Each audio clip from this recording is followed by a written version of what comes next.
दोस्तों कई लोग कहते हैं जियो पॉलिटिक्स के दो रूल्स हैं। Rule number 1, never trust USA. Rule number 2, never forget rule number 1। अब दोस्तों कुछ उसी का उदाहरण देते हुए यूएस ने एक बार फिर से भारत को धोखा दे दिया है। किसमें? Predator drones. जी हाँ दोस्तों, आपको याद होगा नरेंद्र मोदी जी यूएस गए थे और वहां पे उन्होंने $3 बिलियन का प्रेडेटर ड्रोन डील साइन किया था।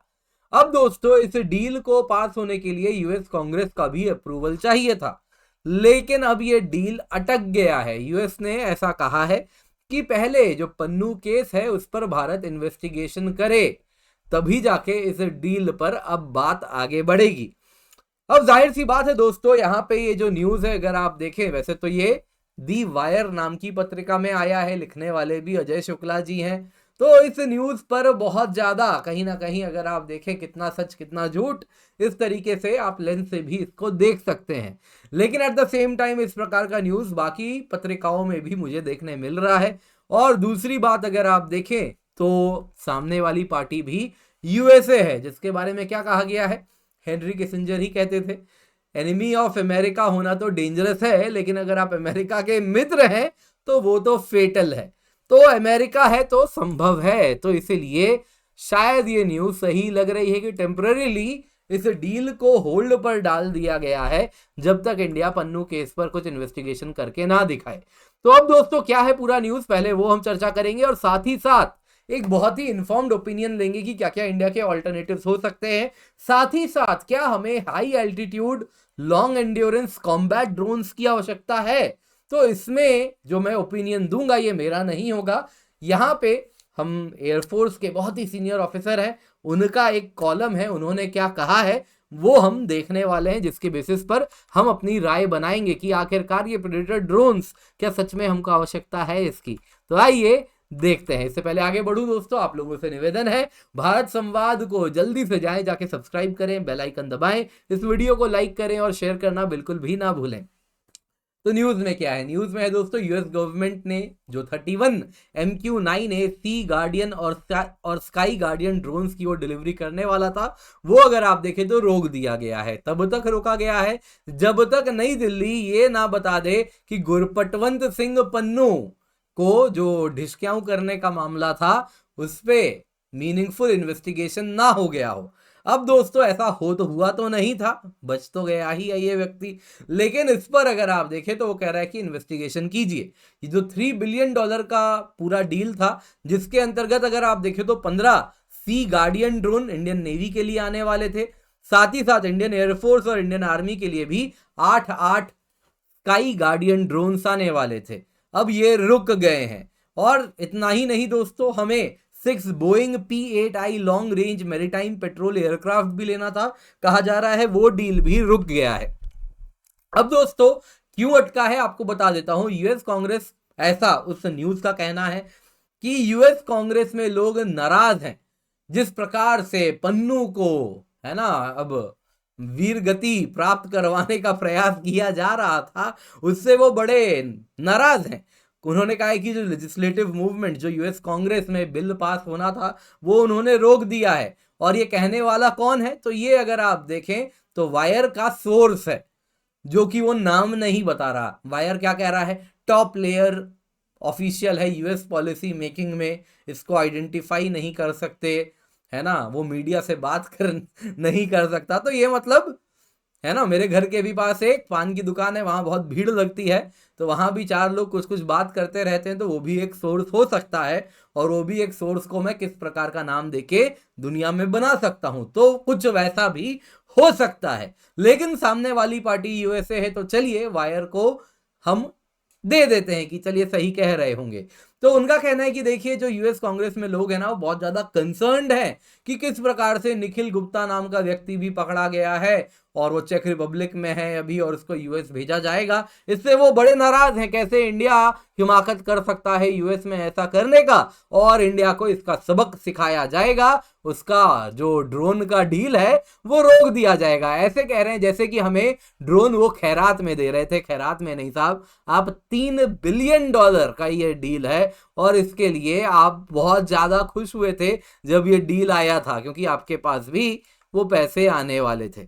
अब दोस्तों क्या ये ड्रोन बिल्कुल बेकार है? ऐसा नहीं है दोस्तों, ये ड्रोन हमने इस्तेमाल किया है। इंडियन नेवी ने लंबे टाइम तक इसको इंडियन ओशन रीजन में, जो आप देख सकते हैं मलक्का स्ट्रेट से लेके अरेबियन सी तक, जो सर्वेलेंस कैपेबिलिटीज, इंटेलिजेंस गैदरिंग में यूज किया है, इसमें कोई डाउट नहीं है। वैसे ही जब चाइना भी तिब्बत वाले बॉर्डर पर हमारे सामने खड़ा हो रहा था, उस वक्त भी इन ड्रोन्स ने बड़ा काम किया था। तो ये drones no doubt intelligence surveillance capabilities के लिए तो बहुत, एक आप समझ सकते हैं, एक प्रकार का बून है। तो यहां पर दोस्तों अब सवाल उठता है, इसकी संख्या हमें बढ़ानी थी। उसको जैसा मुझे याद आ रहा है, शायद 2 ही ड्रोन है हमारे पास इस प्रकार के जिसको हम इस्तेमाल कर रहे थे। नंबर्स क्या है एक बार कमेंट में बता दीजिएगा, एक्चुअल नंबर कितना है, 2 है या 4 है, मुझे 2 ही याद आ रहा है। तो अब वो बढ़ा के 31 लेके जाना था, और इसके साथ आर्मी, एयरफोर्स, नेवी सभी के पास ये ड्रोन होने थे। तो जाहिर सी बात है उसको एक सेटबैक लगने वाला है। तो अब सवाल उठता है कि हमारे पास क्या ऑल्टरनेटिव है। देखिए दोस्तों, पहला तो है, अभी न्यूज में आया था, दृष्टि 10 अडानी ग्रुप ने अनवील किया था इंडिया का पहला medium altitude long endurance drone. अब दोस्तों इसको वैसे तो बनाया जा रहा था कि ये अडानी ग्रुप का बनाया हुआ ड्रोन है। देखिए वो कहना गलत होगा, एक्चुअल में ये ड्रोन अगर आप देखें तो इजराइल के एल्बिट सिस्टम का द्वारा बनाया गया है। अडानी ने को क्या हुआ है, अडानी के पास, केवल अडानी ग्रुप के पास इसका लाइसेंस है कि वो बना सकता है इसको। और जब अडानी ग्रुप ने इसको इंडिया में बनाया है तो 70% इसमें अगर आप देखें तो इंडिजिनस प्रोडक्ट्स का इस्तेमाल किया गया है, इंडिजिनस कंपोनेंट्स हैं। लेकिन क्या दृष्टि 10 MQ-9B स्काई गार्डियन का ऑल्टरनेटिव है? देखिए दोस्तों, कहना बिल्कुल गलत होगा। दृष्टि 10 अगर आप देखें तो मेल यानी medium altitude long endurance drone है। Sky guardian high altitude long endurance drone है। दोनों में जमीन आसमान का अंतर है। आप देख सकते हैं दोस्तों, इसका जो पेलोड है दृष्टि 10 जो कैरी कर सकता है वो 450 किलो का है। स्काई गार्डियन का जो पेलोड है दोस्तों, वो अगर आप देखोगे तो 2500 किलो का है। जमीन आसमान का अंतर है। वैसे ही इसका पूरा वेट जो है दृष्टि 10 का वो 1100 किलो का है, यानी कि 2 दृष्टि 10 स्काई गार्डियन अपने अंदर उठा के ले जा सकता है। तो बहुत बड़ा है स्काई गार्डियन। जाहिर सी बात है महंगा भी उतना ही है। मैक्सिमम स्पीड देख लीजिए, इतना बड़ा ड्रोन है, बहुत बड़ा इंजन है जो इसको पावर कर रहा है। तो मैक्सिमम स्पीड अगर आप देखें दृष्टि का 220 किलोमीटर प्रति घंटा है, इसका अगर आप देखें तो करीबन 400 किलोमीटर प्रति घंटा है। हाँ, बाकी अगर आप देखें तो जो मीडियम एल्टीट्यूड है, दूसरा हाई एल्टीट्यूड है। हाई एल्टीट्यूड है यानी इसकी सर्विस सीलिंग 40,000 फीट की है स्काई गार्डियन की, वहीं इसकी सर्विस सीलिंग अगर आप देखें तो ये 30,000 फीट की है। और इस वजह से अगर आप देखें तो दोनों में बहुत ज्यादा अंतर है। नेवी को जो चाहिए था कहीं ना कहीं अगर आप देखें तो जो डिमांड थी कि 40,000 फीट वाला, उनके पास भी ड्रोन होना चाहिए, जिसके लिए स्काई गार्डियन का वो इंतजार भी कर रहे थे। अब दोस्तों जाहिर सी बात है इसको भी इंडक्ट किया जाएगा, दृष्टि 10 को भी, लेकिन स्काई गार्डियन का ये कहीं से भी ऑल्टरनेटिव नहीं है। दूसरा है दोस्तों, डीआरडीओ ने जो बनाया है तपस ड्रोन है, आप देख सकते हैं रुस्तम 2 ही है ये। तो ये भी दोस्तों सेम है, medium altitude long endurance UAV है, ये भी दृष्टि जैसा ही है लगभग। और तपस को तो कहीं ना कहीं अगर आप देखें तो इसको आगे बढ़ाया भी नहीं गया, इसको नेवी ही है जो इस वक्त सपोर्ट भी कर रही है। तो तपस ड्रोन के साथ कहीं ना कहीं वो आगे नहीं बढ़ पाए। तीसरा दोस्तों जो काफी प्रॉमिसिंग है वो है डीआरडीओ का घातक। अब दोस्तों इसका प्रोटोटाइप का फ्लाइट टेस्टिंग हो चुका है। अब ये अगर आप देखें तो जो MQ-9 रीपर ड्रोन है, प्रेडेटर, सी गार्डियन, उससे बहुत ज्यादा फास्ट है। आप इसकी डिजाइन देख सकते हैं दोस्तों, स्टील्थ एयरक्राफ्ट है और ये मिसाइल्स भी फायर कर सकता है, बॉम्ब्स भी ड्रॉप कर सकता है, काफी तेज मूव करेगा और इसमें जो मैन्यूवरेबिलिटी है वो भी बहुत जबरदस्त होगी।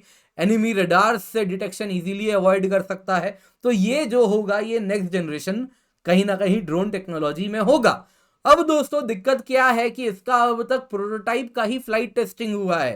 प्रोटोटाइप अगर आप देखें तो 1 टन का है लगभग, जो एक्चुअल में होना है वो 15-16 टन का होना है। तो वो कब बनेगा, कब आएगा, तो अभी लग रहा है मानो जैसे ये बिरबल की खिचड़ी है। अभी कब बनेगा नहीं बनेगा इस वक्त कुछ भी कहना कठिन है, लेकिन हाँ ये एक गेम चेंजर होगा। वैसे ही डीआरडीओ कह रहा है कि देखिए हम भी high altitude long endurance drone बना देंगे, जो कि वो कह रहे हैं कि पूर्ण रूप से जैसा MQ-9 रीपर है या स्काई गार्डियन ड्रोन है, कुछ वैसा ही इसकी भी सारी स्पेसिफिकेशंस होगी। आप देख सकते हैं दोस्तों, इसका भी पेलोड होगा 2000 किलो का। इतना ही नहीं, स्पीड 390 किलोमीटर प्रति घंटा, एल्टीट्यूड 35,000 फीट से अधिक होगी, एंड्योरेंस 25 घंटे से लंबे टाइम तक ये ऑपरेट कर पाएगा। अब दोस्तों दिक्कत क्या है, इस ड्रोन का प्रोटोटाइप भी नहीं बना है, कुछ नहीं बना है। कहा जा रहा है शायद 2025 में रोल आउट हो जाए, लेकिन अगर हम डीआरडीओ की बात करें तो ड्रोन को लेके वो पिछले 25 साल से कहीं ना कहीं ड्रोन बनाने के लिए काम कर रहा है, लेकिन अब तक एक भी ऐसा ड्रोन नहीं आया है जिसको आर्मी या नेवी हैप्पीली इंडक्ट कर ले। इक्का दुक्का अगर आप देखें तो हाँ, प्रोटोटाइप्स वगैरह रन किया है काफी ज्यादा, लेकिन सेटिस्फैक्शन नहीं रहा है। तो अभी भी ये जो टाइमलाइंस हैं इनको लेके कहीं ना कहीं आप देखें तो एक पेसिमिज्म है, और हमें ड्रोन का रिप्लेसमेंट भी चाहिए। ये कंपेयर कीजिए आप तुर्की से। तुर्की की अगर आप बात करें तो उन्होंने डीआरडीओ 25 साल से ड्रोन बना रहा है, बनाने का प्रयास कर रहा है। वहीं तुर्की देखिए पिछले कुछ सालों में ही इन्होंने अगर आप देखें तो बैराक्टर, जिस प्रकार से उन्होंने अकिंची ड्रोन्स बनाए, वैसे ही अगर आप देखें तो TB2 ड्रोन बनाया। आप देख सकते हैं दोस्तों, अकिंची high altitude long endurance drone है, वैसे ही बैराक्टर का TB2 मेल है, मीडियम एल्टीट्यूड लॉन्ग एंड्योरेंस है। वैसे ही इनके अलग अलग टर्किश एरोस्पेस भी ड्रोन बना रहा है, STM है। तो वहां पे एक पूरा का पूरा अगर आप देखें तो ड्रोन बनाने का एक इकोसिस्टम डेवलप हो गया है, और इसमें कहीं ना कहीं हम पीछे रह गए। तो यहाँ पे प्राइवेट सेक्टर को इनकॉर्पोरेट करना होगा, जो अब हमने स्टार्ट किया है। तो जाहिर सी बात है, जो इंडिजनाइज करके भारत में ड्रोन बनाना है उसमें टाइम तो लगेगा, और इस वक्त कोई भी हमें अगर आप देखें तो स्काई गार्डियन का रिप्लेसमेंट तो नहीं मिल रहा। अब सवाल उठता है कि आखिरकार क्या सच में हमें इस प्रकार के ड्रोन्स की आवश्यकता है? तो दोस्तों, एयर मार्शल अनिल चोपड़ा जी ने एक आर्टिकल लिखा है, अभी नवंबर 22 2023 का ही आर्टिकल है, जिसमें वो कहते हैं कि देखिए साहब, ये जो MQ-9 जैसे ड्रोन है ये F-16 जितने महंगे हैं, इतने बड़े हैं, ना इनमें मैन्यूवरेबिलिटी है, हाईली वल्नरेबल है उस एयर स्पेस में जब आप इनको ऑपरेट करवाओगे जो कंटेस्टेड है। हाँ, आप MQ-9 यूज करो और उससे अफगानिस्तान में बैठे आतंकवादियों को मारना चाहो तो कोई दिक्कत नहीं है, रैग टैग ग्रुप्स जो हैं उनको आप मारो, कोई समस्या नहीं है। हालांकि आज के टाइम में तो वो भी चैलेंज हो रहा है। अभी रिसेंट न्यूज है, येमेन में हाउथी रिबेल्स ने, ऐसा न्यूज है कि MQ-9 रीपर ड्रोन को मार गिराया है। तो उनके पास भी अब टेक्नोलॉजी आ रही है कि रीपर ड्रोन्स वगैरह वो गिरा दे रहे हैं। पहले क्या था, इराक में, अफगानिस्तान में, पाकिस्तान के कुछ इलाकों में ये यूज किया करते थे MQ-9। तो उस टाइम क्या था, टेक्नोलॉजी सुप्रीमेसी थी उनकी। अब सामने वाले के पास कहीं ना कहीं वो टेक्नोलॉजी सुप्रीमेसी नहीं है। दूसरी बात, अगर आप देखो जहां पे कंटेस्टेड एयर स्पेस है, जैसे भारत का जहां जहां भी एयर स्पेस है, अगर सामने में चाइना है, दूसरी तरफ पाकिस्तान है, तो ये वो देश हैं जिनके पास अगर आप देखें तो एक फॉर्मिडेबल एयरफोर्स है उनके पास। तो उनके सामने जब आप MQ-9 भी उतारोगे तो उनका जो पायलटेड फाइटर एयरक्राफ्ट है उनके लिए वो सिटिंग डक होगा। अभी उन्होंने एग्जाम्पल दिया, ब्लैक सी में ही रशियन Su-27 और MQ-9 रीपर आमने सामने आ गए। रशियन Su-27 ने खूब मजे लिए MQ-9 के, उसके पहले आसपास उड़ा, खूब मजे लिए, और उसके बाद क्या किया, ठीक उसके ऊपर उड़ते हुए अपना जेट फ्यूल स्प्रे कर दिया, और उस स्प्रे का नतीजा यह हुआ कि ड्रोन का जो प्रोपेलर था वो जैम हो गया और वो ड्रोन को समुद्र में गिराना पड़ गया। तो इस प्रकार से जहां कंटेस्टेड एयर स्पेस है उसमें ये जो बड़े बड़े ड्रोन हैं ये सिटिंग डक्स होने वाले हैं। तो क्या ड्रोन की आवश्यकता नहीं है? तो उन्होंने यही आर्टिकल लिखा है, कहा कि देखिए पोस्ट यूक्रेन कन्फ्लिक्ट के बाद जो ड्रोन वॉरफेयर है उससे हमको कुछ सीखने मिल रहा है। सबसे पहले तो इस वक्त जिस ड्रोन की आवश्यकता है वो लोटेक चीपर कैमिकाजे ड्रोन्स की आवश्यकता है, जो ईरान में बैठे, आपको मालूम है, वो भी ईरानियंस भी जो बना दे रहे हैं, जो कि पूर्ण रूप से दुनिया की टेक्नोलॉजी से कटे हुए हैं। तो वो जिस प्रकार का ड्रोन बना रहे हैं वैसा ही ड्रोन चाहिए। दूसरा, वो कह रहे हैं कि देखिए ड्रोन टेक्नोलॉजी में ड्रोन स्वार्म का बहुत बड़ा इस्तेमाल है। ड्रोन स्वार्म इस्तेमाल कीजिए जो कि सामने वाले के एयर डिफेंस सिस्टम्स को सैचुरेट कर दे। तीसरा, वो कहते हैं कि लार्ज ड्रोन ऐसा नहीं है कि इसका इस्तेमाल नहीं होगा, इस्तेमाल होगा, वही इस्तेमाल जो हम करते हैं, किसमें, इंटेलिजेंस गैदरिंग, सर्वेलेंस, रिकॉनाइसेंस रोल्स, जिसमें क्या हो रहा है कि हाँ, कहां पे चाइनीज ट्रूप्स मूव कर रहे हैं उसको हम सर्वे कर रहे हैं, कहां पे चाइनीज शिप्स मूव कर रही हैं वो देख रहे हैं। तो इस प्रकार से जो सर्वेलेंस रोल है उसमें इस प्रकार के हाई एल्टीट्यूड ड्रोन्स की आवश्यकता जरूर होगी और वो रहने वाली है। हालांकि इसमें भी वो कह रहे हैं कि देखिए ऑफ लेट क्या हो रहा है कि हम लो अर्थ ऑर्बिट में सैटेलाइट सब डालना शुरू कर रहे हैं, तो वहां पे जो स्पेस बेस्ड कॉन्स्टेलेशंस है जो लो अर्थ ऑर्बिट से ऑपरेट कर रहा है, तो वो भी आने वाले दिनों में इंटेलिजेंस, सर्वेलेंस, रिकॉनाइसेंस का रोल कर देगा। हमारा स्पेस में जो सैटेलाइट है वही कर देगा, तो इसकी भी आवश्यकता आने वाले समय में कम हो जाएगी। तो यहां पे वो कहते हैं कि देखिए जो लार्ज ड्रोन्स हैं अगर हम सेट में ऑपरेट करें, जैसे कि अगर हम बात कर रहे हैं रीपर ड्रोन्स की, रीपर ड्रोन अगर हम सेट में यहां पे करीबन करीब आप अगर देखें तो 10-12 ड्रोन्स इस प्रकार से यहां पे किसी भी एक इलाके में खड़ा कर दें, कुछ कुछ दूरी पे हवा में उड़े वो, तो वो एक प्रकार से एवैक्स का काम कर सकते हैं, जो कि आसमान में सामने वाला दुश्मन कहां से प्लेन उड़ रहा है, क्या हो रही है गतिविधि, वो हमारे आईज इन दी स्काई हो सकते हैं, एक रडार का कर्टन बन सकता है अगर हम एक साथ इसको इस्तेमाल करें तो ये यूज जरूर है, एंड ऑफ द डे ये यूज जरूर है जो कि रहेगा भी। लेकिन यहां पे इसके लिए वो कह रहे हैं कि आप इतना बड़ा ड्रोन सिटिंग डक होगा कंटेस्टेड वॉरफेयर में, पीस टाइम में MQ-9 वो काम कर देगा, लेकिन जब जंग चल रही है और आप ये सोचे हैं कि आपका रीपर ड्रोन यहां पर बैठा हुआ है और चाइना उसको छोड़ देगा, तो ऐसा नहीं होगा। Chinese anti missile defence system उसको तुरंत का तुरंत गिरा देंगे। तो ये भी एक बात है जो ध्यान हमें रखनी होगी। हालांकि यहाँ पे अगर आप देखें तो उनका कहना है कि देखिए पीस टाइम में जब सर्वेलेंस कर रहे हैं तो रीपर के हमने नेवी ने भी फायदे देखे हैं। रीपर को जो एक्सटेंड करवाया था 27 घंटे से ज्यादा बढ़ के वो 40 घंटा तक आसमान में रह सकता है।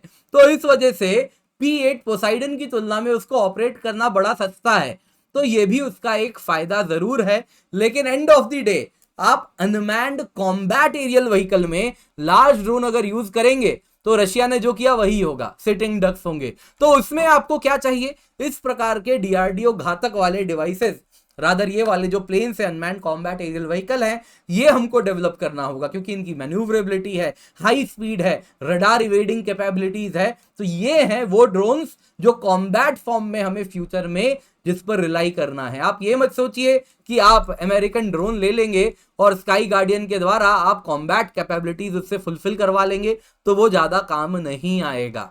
तो दोस्तों उम्मीद करता हूं आपको ये प्रेजेंटेशन पसंद आई होगी, और आप चाहें तो हमें सपोर्ट भी कर सकते हैं। ये हमारा UPI QR कोड है, या आप इसको स्कैन कर सकते हैं और अपने आर्थिक जैसी भी आप चाहें वैसे आपसे हमें सपोर्ट कर सकते हैं। और अगर आप विदेश में बैठे हैं तो पेपैल का भी फायदा, पेपैल के द्वारा भी हमें सपोर्ट कर सकते हैं। इसके सिवा भारत संवाद हमारा चैनल है, हमारे लिए सबसे बड़ा सपोर्ट होगा आप चैनल को सब्सक्राइब करें, वीडियो को लाइक करें, शेयर करें। तो मेक श्योर आप सब्सक्राइब करें, बेल आइकन दबाएं, ये हमारे लिए सबसे इंपॉर्टेंट है इस वक्त।